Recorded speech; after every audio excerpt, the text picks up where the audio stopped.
de Dieu, le roi des sables. Il était une fois, au bord de la mer, un roi en son château de sable.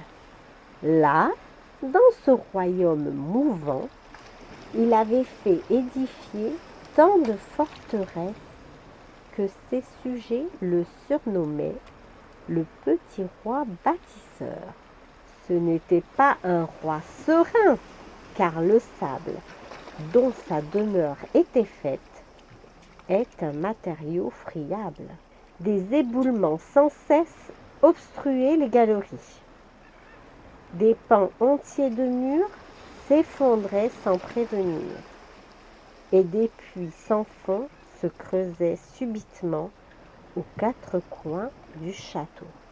Un jour, son cousin du Nord vint lui rendre visite. « De quelle vue magnifique vous bénéficiez, mon cousin !» lui dit le roi des bois. « Et en plaine, je n'ai dans mon royaume étendu si vaste. Jamais je ne profite de tant de clarté.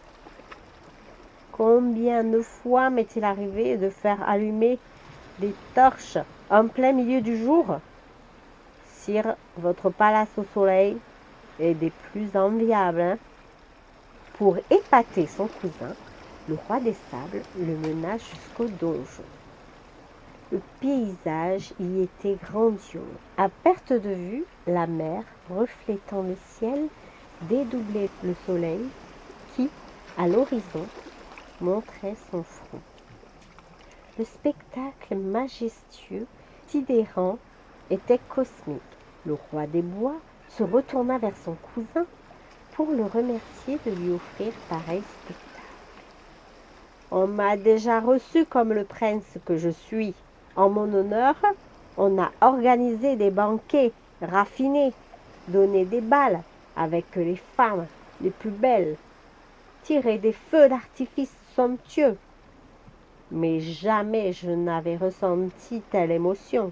Comme vous devez être heureux, souvent. » Sur la joue du roi des sables coulait une larme. « Hélas, je vais devoir quitter ce château, » dit le roi des sables. « Comment ?» s'offusquait son cousin en tirant son épée.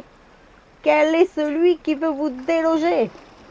Qu'il se montre, je vais le corriger. Dès demain, la mer déchaînée mordra le pied des remparts. Quelques jours à peine suffiront pour faire de mon château une ruine. À chaque équinoxe, les grandes marées engloutissent ma demeure. Je dois m'y préparer. »« Comment peut-on être si résigné ?» s'emportait le roi des bois.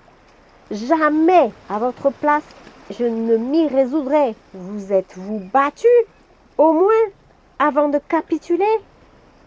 Avez-vous érigé des brises-vagues, creusé un canal de dérivation, dressé des digues, brûlé un cierge?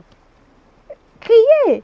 C'est mal connaître la mer que de parler ainsi. La nature est au-dessus des hommes. Je vous laisse, je vais donner des ordres pour que l'on dessine ma prochaine demeure. » Décidément, le roi des bois trouvait son cousin bien peu combatif.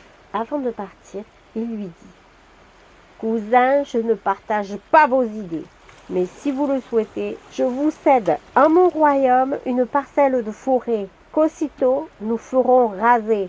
Ce n'est pas quelques milliers d'arbres qui nous feront défaut. Et là, sans crainte, vous bâtirez un château pour l'éternité.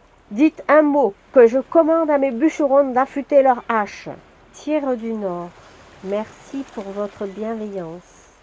Mais ces années passées, confrontées à la nature, m'ont rendu humble et fataliste. J'ai appris qu'elle se laissait admirer, mais jamais dompter. Ces terres sablonneuses sont celles de mes ancêtres. Je me dois d'y rester.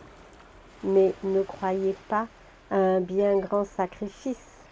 Le spectacle qu'elle m'offre chaque soir vaut aisément le désagrément des équinoxes. Et puis, demain, je ferai reconstruire un château bien plus beau que le précédent, puisqu'il comptera une nouvelle chambre en plus. Ce sera la vôtre. vous y serez toujours le bienvenu, pour le temps que la nature voudra bien.